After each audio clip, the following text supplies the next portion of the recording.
I'm so excited to introduce you to our very special guest for today.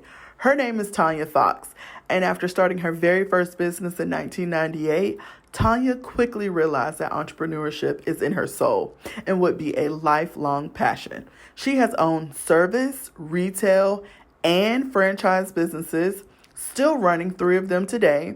She spends her days as a collaborative business consultant, helping business owners to repassion and start to grow again through collaboration and setting up tailored back end processes so you can enjoy and be more productive and spend less hours slaving over your work.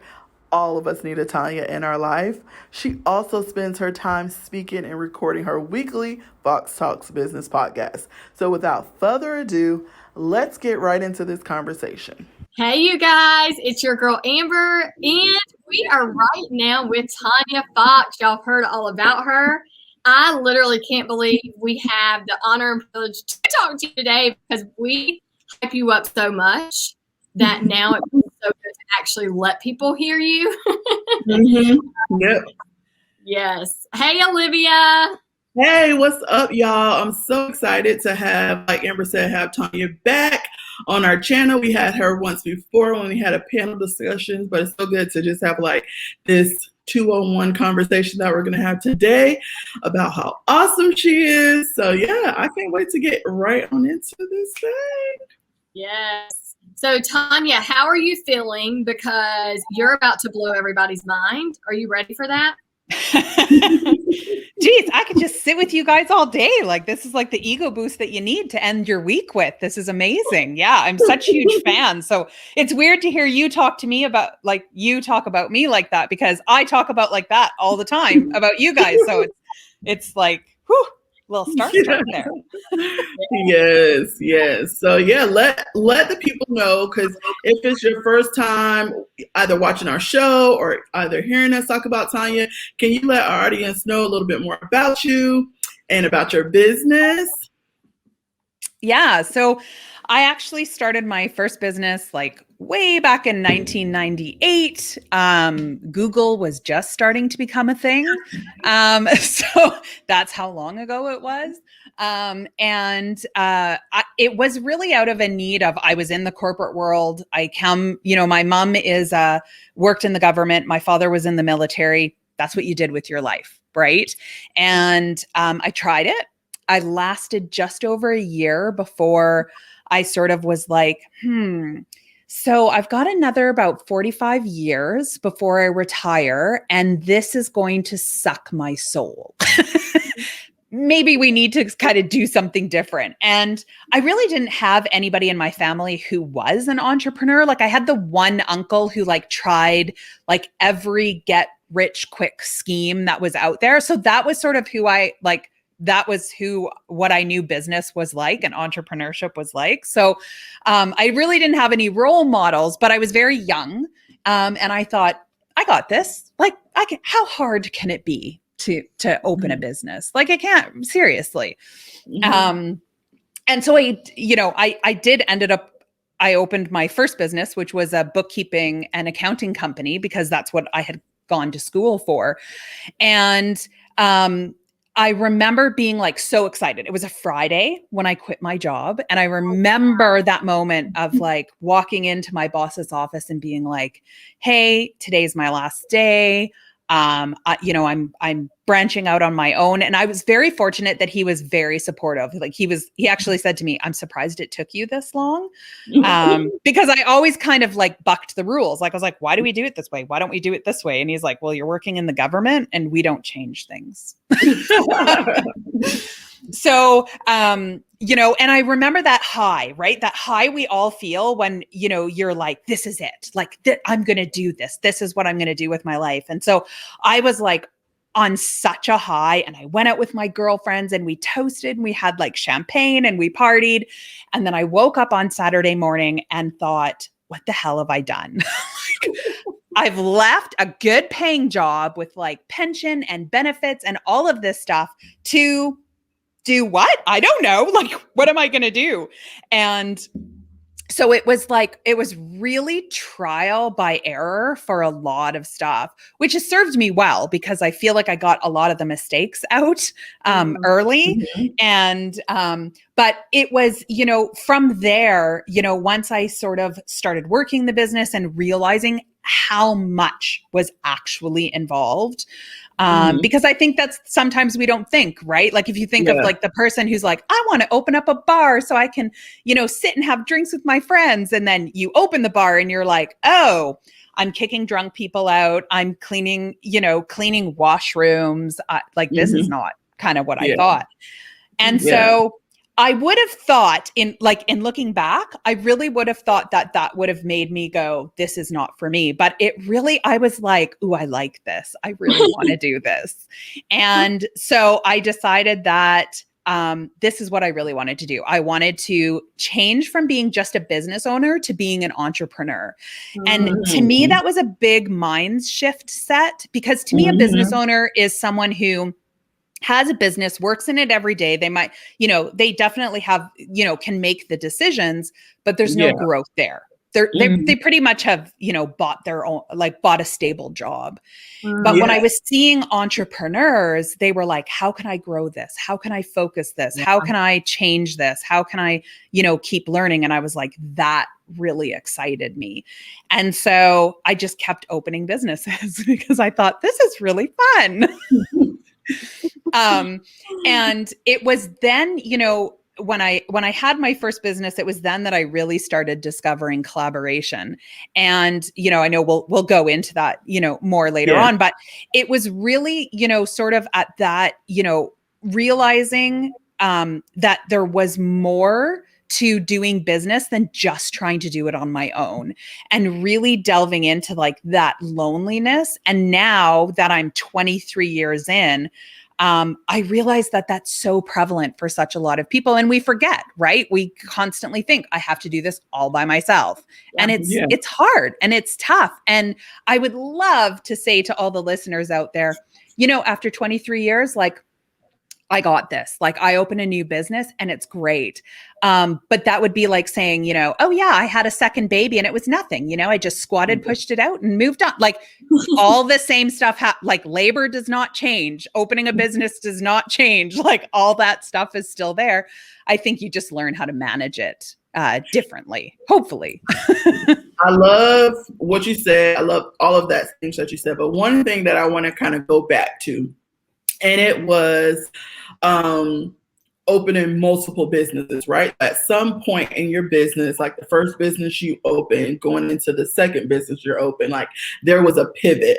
Can we talk about that a little bit? Because I know a lot of times people, when they become an entrepreneur, they have this one thing in their head, oh, I'm going to quit my job because I want to do X, Y, Z, right? But then once they get into that position or they get into that industry, they're like, oh, I don't really like this, or I've grown out of this, right? So there comes a time where sometimes we have to pivot and open up that second business or open up that second stream of income. And can you talk about what made you what gave you the permission? Because a lot of times I think people hang on for way too long when they know that they're tired of doing X, Y, Z or whatever business they open. They're keep on trying to hang on and hang on. So what gave you the permission? What was it like making that pivot from that first business into your second business? So, it's funny that you say that because in my mind, I'm with all of my other ones, it's so easy to let go now. It's almost I feel like they get to 18 years old and I'm move out. You need to get out, go be someone else's problem. I'm still hanging on to the first business that I ever started, the bookkeeping company I still have. And it's just now that I'm I think it's time to start really letting this go. But it was hard because it was my baby. It's what spurred everything. And I still have those thoughts of how can I give this up? 23 years I've had this successful business. How do I give that up? And truly it's an ego thing. If I really am being brutally honest, it's an ego thing.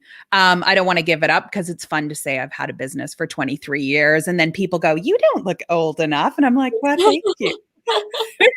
But I think the moment that I realized, for me, it was the opportunity kept coming to me. People kept pitching me on stuff and being like, oh, I'm starting this. Like, would you be interested in going into it? And I would always say, no.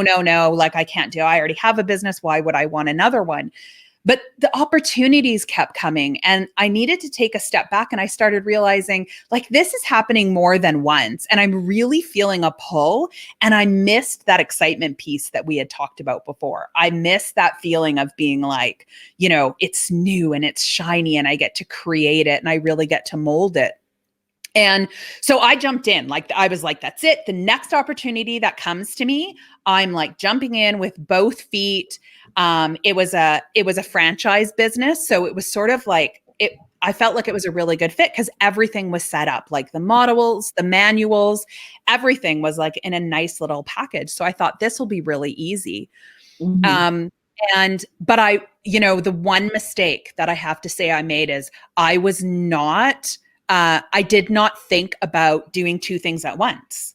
Right? I was just like, oh, I'm going to do this new thing, not realizing I had not set myself up properly and set processes in place that the one business could run by itself and that somebody else was taking that key role. And I got to just kind of pop back in. And so I spent, 5 years trying to be everything to everybody in both of these businesses. And that, I don't think I've ever gotten to a point where I'm like 100% ready, right? Like I almost have, when I go to start a new business, I sort of have my checklist. Like, do I have my processes in place? Do I have the assistants or the people that are going to help me, in the first business to keep things running smoothly? Do I have somebody in place that can make key decisions that aren't going to need my approval? And, and then I can, because you need to really focus on the new one that you're opening because all of your brain power sort of goes into that one. And so, it's really just making sure that, that other one is set and going. Cause like I said, the first time it was not, and, it was a hard 5 years of like, just going, feeling like I was failing. Even though both businesses were successful, I felt like I was falling apart because I wasn't giving enough to, the first business. The second business needed me. I was running here. I was running there. I was starting a family at the same time. So to everybody else, people kept saying to me like, oh my God, it's so incredible. You're running these businesses and you're so successful and you have this beautiful family and like, you're so lucky. And I was like, lucky, I'm falling apart. But I was scared to say anything. I was scared to tell anybody because everybody thought I was so put together that I was like, I can't tell them the truth. Like I can't, that I can't do that. And, so now I'm very particular that I look at the opportunity and I really consciously think, do I have at least 365 days that I can fully focus on this business? And if the answer is no, I don't jump into that other business because I know it's going to be a time suck to get it up and going. So I think that's the important thing. But also realizing when you feel that boredom piece, when you're like, I got to go to work today, or I have to deal with this client. That's usually when I sit down and think to myself, am I bored with this business just because it's like at a plateau, which all businesses reach, right? You get to a point where it's kind of, it runs by itself. It's running smoothly. You don't need to do. So am I at that plateau or have I outgrown this? And I think like what you said, Olivia, is that a lot of, business owners are scared to go, I'm just not okay with this. And that I've been there, but nobody, when you change jobs is like, what are you doing? Like you can change jobs all the time. And people are like, that's so exciting. But somehow in the business community, we don't look at it that way. We are like, why are you giving that up? Why are you walking away? It's really, I have to ask you this because I heard something recently, right? And it kind of just really made me think, and I have to ask. So you have this amazing business you've had for 23 years, right? And you're like, do I what do I do? What do I do? Yeah, you're 18, you're on your own back. Gotta go, right? I hear that. But if this business is set up and it's running itself and this income is still coming in from this business, that you're not having to like babysit it, right? It's growing, it's doing its thing, right? You just kind of walk in for a checkup, right? You call in for a checkup. You do those things for a checkup. Why not keep, right? As a listener's listening, okay, I have this business. Why walk away from that? That's a stream of income. Like why give that away? So my thought process is if you sell that business, then you take that and open up another stream, right? Of something that you feel more led to nurture and produce and like obviously take 365 days, bam, give it that life, right? Get it growing. And because self-made millionaires have multiple streams of income. And it's not just only work one thing, it's having multiple things happening, right? And so my thought to you, or wanting to hear your thought behind that is, you know, how many streams of income are you like, this is where I need to be. And if I did sell that, this is what I would do. Would you take that and reopen another business, right? Because I hear you saying I would do that. That's what I thought I was hearing. And it's, you know, it just makes me think as well, I don't know, it just kind of blows my mind. I'm like, you know, it does make a lot of sense. And it is a hard choice to make because you put so much time and energy into it. But what would you do, you know? So for me, like when I was looking at stuff, my sweet spot is usually around 4 streams of income. Okay. That's where I feel like I can comfortably manage. I can still have a life, you know, I can do, you know, kind of do what I want. But that's where me personally, I feel sort of my sweet spot is. But, you know, for this one, for even letting it go that I've had it for so long, it came to the realization that I was like, I need to take a step back and look at this a little bit differently. One, would I be okay if I let this go? Because I wasn't doing anything with it. It was just kind of sitting there. It was bringing me money in. I would take some time, you know, out of my day to go. But there was a part of my mindset, there was a part of my power and my energy that was still tied to that business. And I was also tying some of my identity. So I was reserving that portion of myself that I was like, I'm not giving 110% to these other things that I'm really, really passionate about. And then they're not growing, you know, to what they could be. So it was really coming up with, you know, okay, I would be okay. I would still, you know, financially be okay to let this go. But the other thing I thought of is and this was the shift that honestly, to your viewers, happened about a month ago, that I was like, am I being selfish? And somebody had said that to me. It was actually my mom, God bless her. But she said to me, are you being selfish with this? You're hanging on to this business that you don't actually need. I mean, if you strip away the emotion, you don't really need it. I didn't need the income from it. And are you preventing someone else from living their dream because you're hanging on to this due to ego? And when I started thinking of it that way, there was less guilt with letting it go, because I was like, yeah, here I've had this, you know, incredible business manager who's been running this business forever, is dying to own her own business. Why am I not selling it to her? So I realized that, you know, maybe instead of just going, you know, oh, I can't let this go, I needed to start thinking of it. Can I make this an opportunity for someone else? Yeah. And, you know, in that mindset, I think it all starts to come back to you, right? Because you're still going to generate stuff off that, because she's still going to want me to come back in as a consultant and all of those other things. Yes. So, you know, thinking of it that way, you can sort of change your perspective of, I don't have to worry about all of the financial stuff and being that figurehead. I can just come back in and consult when it suits me. Yeah. Yeah. That's giving her an opportunity. That right there, you're like, I'm doing that tomorrow. Girl, take this. That's great. Yeah. No, that is so good, because it's like, okay, holding on to something, you are, you know, basically robbing someone else of that opportunity to, you know, take the lead. And especially because you're not like really like in the business day to day. She's already pretty much probably doing a lot of the things that needs to get done anyway. So it's like, yeah, I love that. That actually gave me chill. Yeah, that's good. Well, you've grown so many businesses and you do collaborate, and that is something we are doing right now. If people are like, what's collaboration? Well, this is like a collaboration, you guys, just to kind of give you a little glimpse. But Tanya is the queen of this. And when we had a conversation a couple months ago, it just really dawned on me. I was like, there actually is a difference, because I think very loosely people think, yeah, I collaborate with this company. But you're actually the only one promoting that company. They're not talking about you. Y'all, actually, that's not a collaboration. You are an influencer for that company. And that, to me, as a beauty influencer myself, but Olivia and I do collaborate with multiple businesses. I'm like, there is a difference. And it never hit me. And I believe so many women, especially in business and entrepreneurs, are confused by that. Right. And they don't know what it means, or they think, I don't have a big enough or strong enough audience to do a collaboration.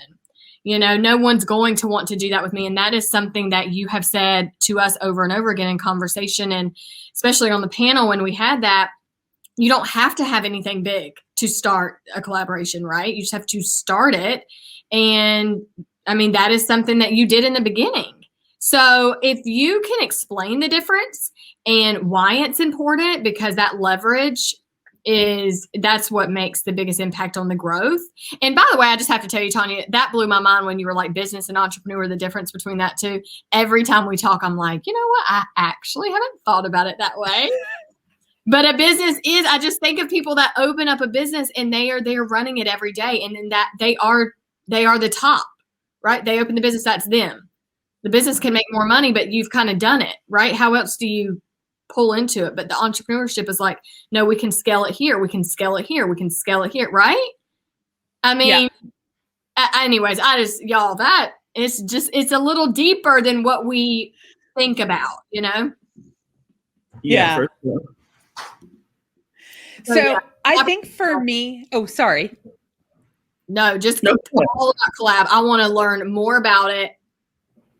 So I would, and this is the story that people always say, this is so amazing that you got into this. I didn't know. I didn't know when I first did it. It wasn't, everything in hindsight, I swear, my entire career as an entrepreneur, everything in hindsight. But when I first started, when I had the accounting company and I was doing that, on paper, I looked fantastic, right? On paper, I was making good money, but as much money as was coming in was going out, because of course, as I was growing, I was adding employees and all of that other stuff. So at the end of the day, I was paying myself, but I wasn't making hand over fist, even though it looked that way.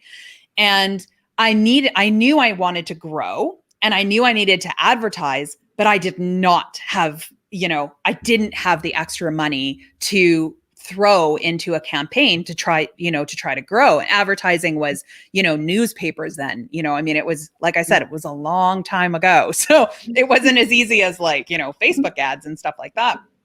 And so I remember, sitting in my apartment and thinking, I need to do something. And I kept seeing this ad in the paper for the local newspaper. They needed, they were looking for somebody to do reception a few days a week, and they needed somebody to do accounts receivable.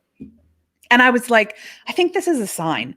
I'd love to say I was like, I'm going to collaborate, but I was like, maybe I should not do this anymore and just go get a job. Maybe that's what this is trying to tell me. And so I had my little pity party. I remember sitting with ice cream with all these papers and books and everything that I had invested in, and crying my heart out, I'm such a failure.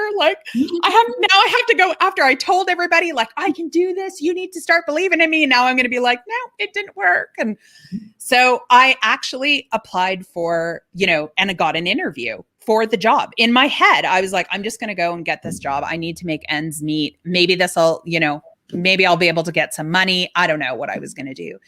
And as I was sitting in the interview, one of the gifts that I have, this kind of a little off topic, but for some reason, people will tell me stuff I don't need to know. If I'm standing in the line at a store and I say to somebody, how are you today? And I don't know if I just say it in a certain way, but Like my husband will come, he'll be like, who's that? And I'm like, oh, that's Jane. Her husband just had surgery, but he's doing really good now and stuff like that. And oh, she just had a grandbaby. Like, and I go on for half an hour and he's like, how did you know her? I'm like, I just asked her how she was. I told you not to leave me alone. But so in this interview, I was like, so why only part-time? Like, I'm just curious, like, for accounts receivable, usually that's sort of full-time thing. And she started to tell me about how they were really suffering. Like it was hard for them to make ends meet. They looked really good on paper. But it was tough times for them. So that's all they could afford. And it was then that a little light bulb went off in my head. And I was like, I think we can help each other. And without realizing it, I went into my first pitch. I was like, what if instead of you paying me, what if I do the work for you a couple of days a week? And instead of you paying me, you just give me an ad in the paper. And then, if you're liking my work, then I'll just keep getting the advertising. And then we can kind of do that trade.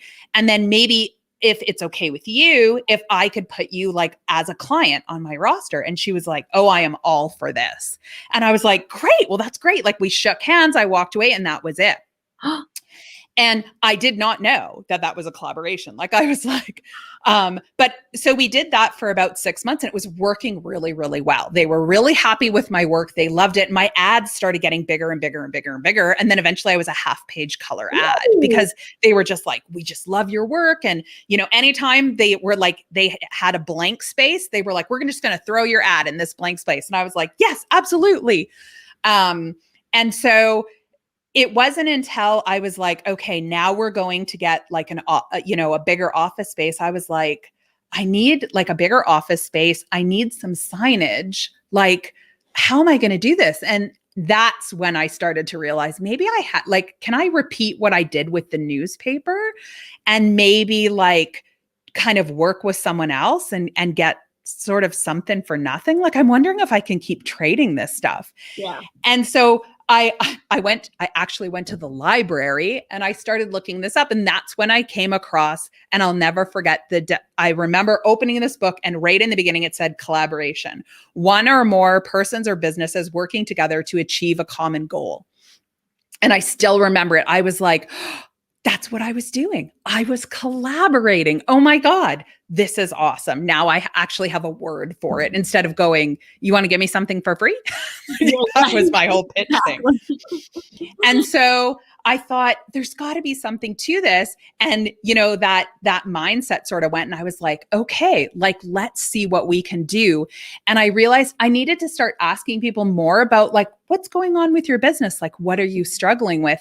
And I was in the perfect spot for it because, lots of people would come in to do advertising, in the newspaper room and stuff. And so I started asking those businesses, and it was a construction company. And I said, like, what kind of stuff are you doing? And it was a 5-minute conversation, I found out that they were looking to sort of expand. They really liked reorganizing small spaces, but they were like, if you know anybody or if anybody comes in, we're looking to kind of like reconstruct a small space and then take photos and be able to advertise it. So if you know of anybody, like just, pass our name on. I was like, okay, great. And then it was a couple of days later, a gentleman came in to place an ad. He owned a storage facility. And I said to him, oh, how's business going? Like, what are your struggles? And he goes, actually, he's like, if you know of anybody or like, if you would be interested, I just need somebody like a couple of times a week to like go run errands or watch stuff. And I was like, this is interesting. And so I was like, okay. And I kind of logged that away in my head. And then a company that was a fire protection company came in and they were like, we're just looking for like storage space. Do you have any ads for that? And I was like, this is all coming together. So I sort of ended up sitting there and going, how can I tie everybody together and squeeze myself in there somehow? And I was like, we all need to win. I knew that in my head. I was like, okay, to do this, everybody has to feel like they're the ones walking away the millionaire. Right. Because I thought it can't just be me. That was the key thing to me and still is to this day. How do I make everyone feel like they're like, I'm getting way more than everybody else out of this deal? And so I went to the storage guy and I said, would you be willing to give up one of your storage spaces for this construction company to come in and restructure it for the fire protection place? Because they need storage. And he was like, yeah, sure. That would be okay. And he's like, will they advertise that they did that at my storage thing? And I was like, sure. I don't know. I hadn't even talked to the construction company at that point, but I was like, absolutely.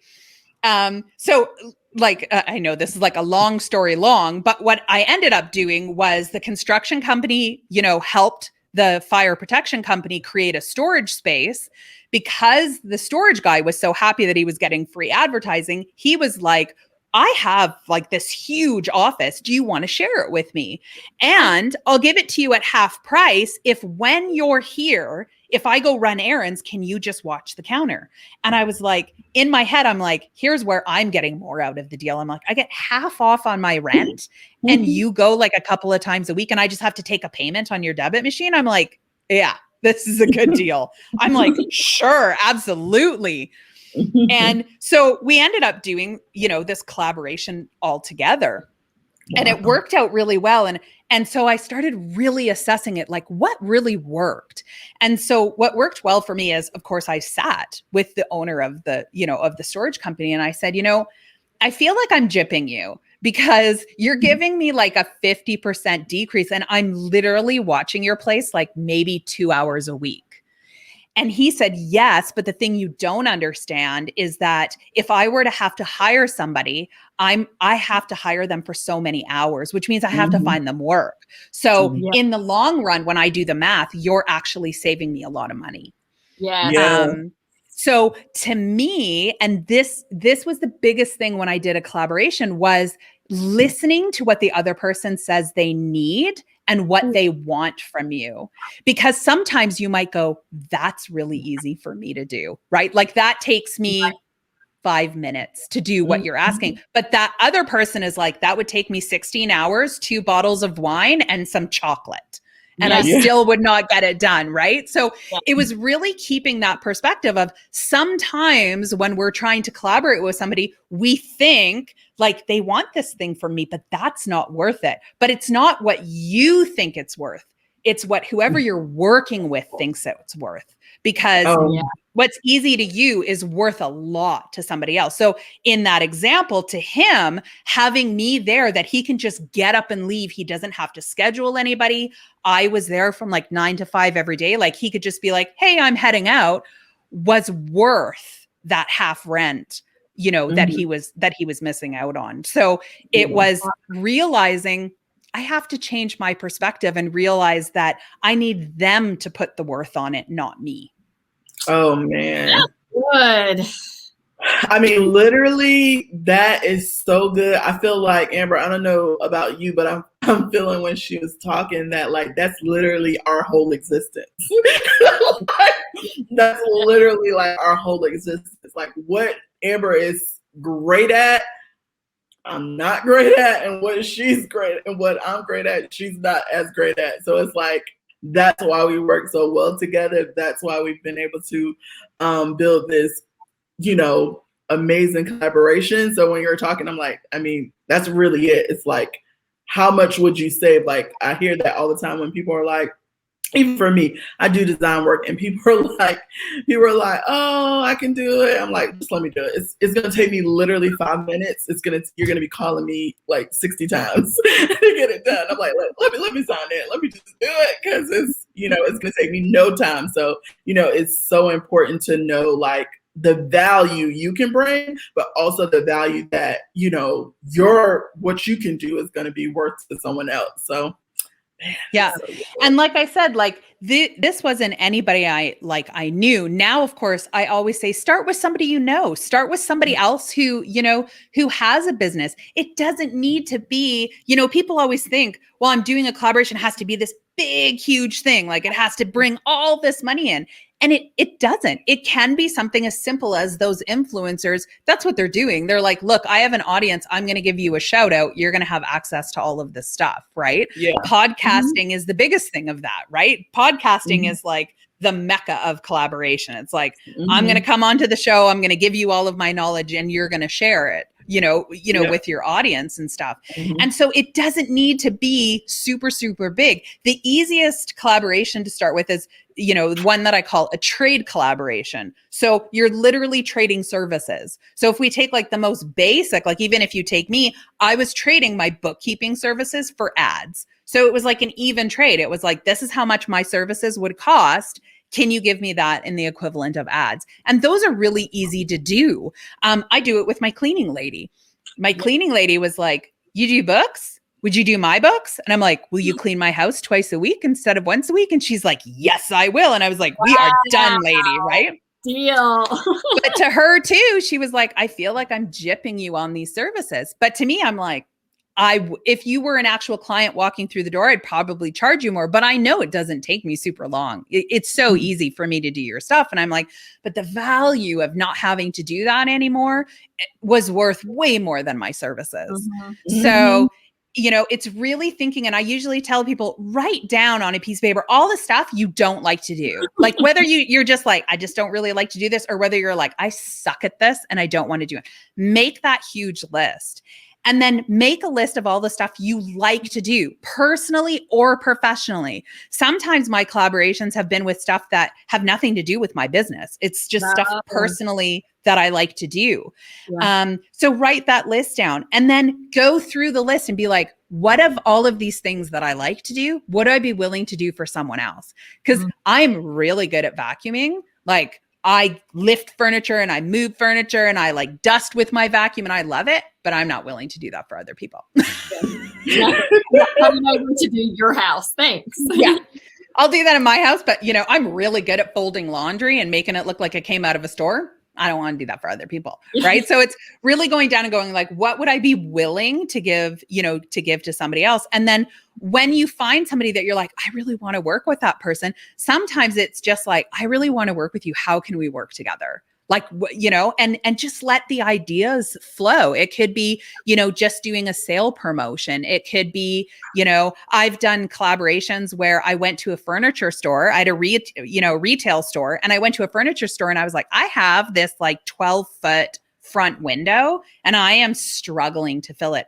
Could I borrow some of your furniture and put it in my window with a sign on it that says, you can purchase this piece at such and such furniture store, and just keep trading my stuff out? And they were like, yeah, we would love that. So I got all my window decorating for free, and it was always new and it was always fresh, and they had somewhere else, to show their furniture. So there's little things like that you can do that don't cost you any money, but helps you kind of get your foot in the door. And then you can expand to, bigger and bigger projects with like more people involved. So it's really just kind of going, how can we trade stuff that's going to help each other out and make life easier for each other? I love it a lot because it's so simple, but we make it more complicated than it should be. And that is exactly why we love to have you on the show, because we're like, you can explain it the best. This is what you do. You did this before it even was a thing, right? You actually kind of invented it. Let's be real. Didn't you? Tanya Fox invented collaboration. You're welcome, world. Okay, I won't actually state that claim, but I think, and it's really just like retraining your mind on how you think of things. Like, for example, I realized after I was like, I've been collaborating for a long time, because I remember calling people over and being like, hey, like I need to move my house. Can you guys come and help me and I'll buy you like pizza and beer? That's a collaboration. You're saying you're going to come over and help me, and for that help, I'm going to give you beer. You've just collaborated, right? You do it with your kids where you're like, I'll give you this toy if you let go of that remote. Right? And it's just like thinking differently. And a lot of people go, well, I can't do it. Like, cause people will meet me and then I'll throw ideas. You could do this or that or this or that. And they're like, well, I can't think like that. Like that's like foreign to me. And that's where, this next project that I'm working on is actually writing a book on collaboration. So it takes you through step by step, how to find somebody, how to approach them, what you need to prepare, how to do the collaboration all through it, how to end it, how to repeat it. And then also how to think outside of the box, because a lot of people go, well, I can't think of stuff. But it's really just going, you know, we all did when we were a kid. And if you have kids, just watch them. They think outside of the box, like, you know, turning a wrapping tube into a megaphone and then into a sword and then into a cane, you know, all those different ideas. It's really just getting back to almost that childhood thing where one object could be something else. So I always say to people, if you want to practice this of thinking weird stuff, take two companies that are like polar opposite. So one example I usually use is take Red Bull, which is like an energy drink activity, like it's going to make you like go, and then My Pillow, right? Which is all about not being active.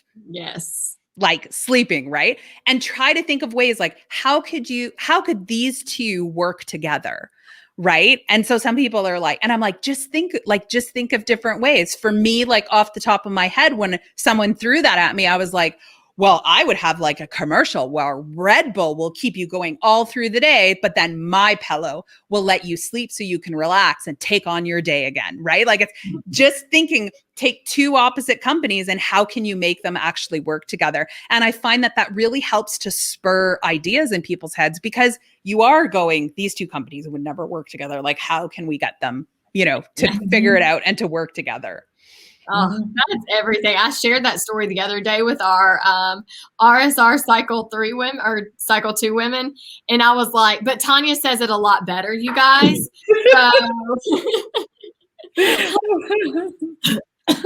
But it was so funny because I think of that and I'm like, yeah, how would they? But you figured it out. Yeah. Yeah. No, really that's good. Yeah, really smart. Well, we're so happy that you were here today. And you know, I want everybody to follow you and connect with you. Her podcast is phenomenal. There's even one in there that podcast that I have to recommend. It's about, I don't know what your words are that you actually use. I'm probably going to botch them up, but it's like, is your price right as, yeah. Or so whatever, like really, you know what? We invest a lot. Knowing your worth one. Yes. Yeah. It's so good because I'm like, that is stuff we don't think about. You actually are helping us think a lot deeper, right? Yeah. Instead of super surface as far as like, oh yeah, I think this is what I should do. No, why should you do that? This is why, right? Have a backbone for that. And it's awesome. And we feel so blessed and thankful to know you and have a friendship with you. And it's just, y'all have to connect. So get on her podcast, go to her YouTube, because her YouTube channel is amazing and you get to see her face, right? So Yes. So subscribe to her podcast and her YouTube channel. And Tanya Fox, thank you so much for being here. But Fox talks business, and girl, you do it best. So you really thank you so much. And I do have to say, I have learned so much from you guys as well. So like, I'm telling you, every time now I do a podcast episode, I'm like, oh, Amber and Olivia, I got to say, don't forget to subscribe, because I'm really bad for that. But I was like, I feel like they're going to be checking up on me. I got to, you know, I have to make sure that I'm doing this. So yeah. So the feeling is very, very, very mutual. That's so funny. Yeah. We get in the back of our head. We're like, ooh, well, my friend said, yeah. Exactly. Oh, this was so good, you guys. Well, yeah, tell them anywhere else they can connect with you, Tanya, just to make sure we're crystal clear on where to go. But Fox Talks Business on every platform, correct? Yeah. So Fox Talks Business is the easiest one. You can go to foxtalksbusiness.ca and collect all of the links. I'm on Facebook, Instagram, Twitter, LinkedIn. Just, search me up anywhere. So awesome. Good. Yeah. Go subscribe, give her a rating on her podcast. It's phenomenal. You'll be very thankful and happy that you did. So we will see y'all next time every Thursday at noon. Thank y'all for being here, and we're excited to see you later. Right? Yeah. Don't forget, like, comment, and subscribe. That's right. Subscribe, people. You have no idea the impact that makes. See you next time. Bye.